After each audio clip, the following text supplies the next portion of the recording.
There's a therapist on here, Therapist Kate, shout out if you watch this video, who has started making videos every time she hears something come up more than once in a session. And I'm going to start taking the same approach.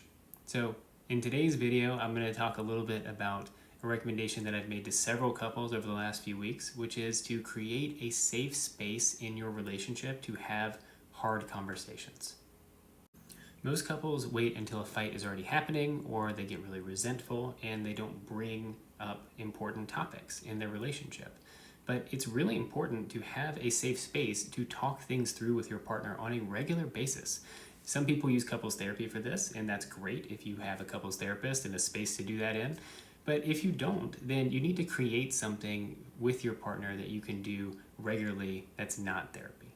So let's talk about what that could look like. Now, the Gottmans, who I talk about a lot, they're some of the preeminent researchers in couples therapy, have a State of the Union meeting, which is a really clever name for this. And the State of the Union meeting is a once weekly meeting where you sit down with your partner and you talk about things. Now, this follows the following format. You pick a time that's calm when you're not both escalated.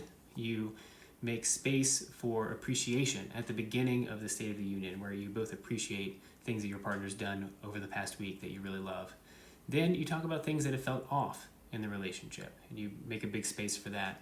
And then at the very end, you create a plan for how you're both going to tackle these things that bothered your other partner. Pretty standard, pretty straightforward, and it works really well for a lot of couples. Here's the thing, you don't have to do the State of the Union meeting, but you do have to do something.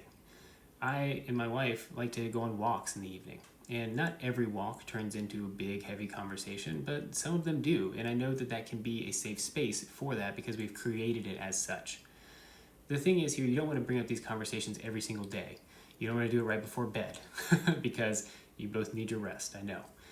But you do want to talk to your partner about how can we intentionally create a safe space in a regular space to have conversations that are meaningful to us, separate from the kids, ideally, and in a space where you can both open up and feel willing to do so. The goal of this is that resentment doesn't fester when you bring things out into the open. And the other piece is that you're creating a safe place for your nervous system. If you are worried all the time about bringing something up in your relationship because you don't know when you're going to do so, then you create this heightened sense of anxiety that's there all the time.